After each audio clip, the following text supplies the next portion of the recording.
Tu esi nonācis darbas platformā.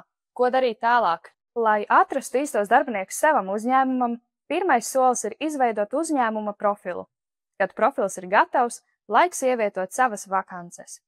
Atzīmē, kādus prasmes un īpašības meklē kandidātos. Jo precīzāk aizpildīsi anketu, jo piemērotākus kandidātus darbas algoritms tev piedāvās. Katrai vakancei ir iespēja pievienot papildu jautājumus, uz kuriem ieinteresētajiem kandidātiem būs jāatbild. Kad vakances ir ievietotas, tad var sākt atlasīt kandidātus.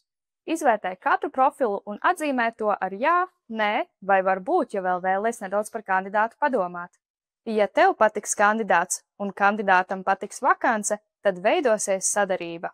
Tālāk jūs platformā ieplānosiet savu pirmo interviju, ievieto savu vēlamos interviju laikus, uz kuriem kandidāti varēs pieteikties.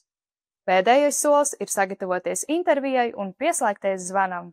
Šeit pat darbas platformā varēsiet iepazīties, parunāties un vienoties par turpmākajiem soļiem. Veiksmi kolēģu meklējumos!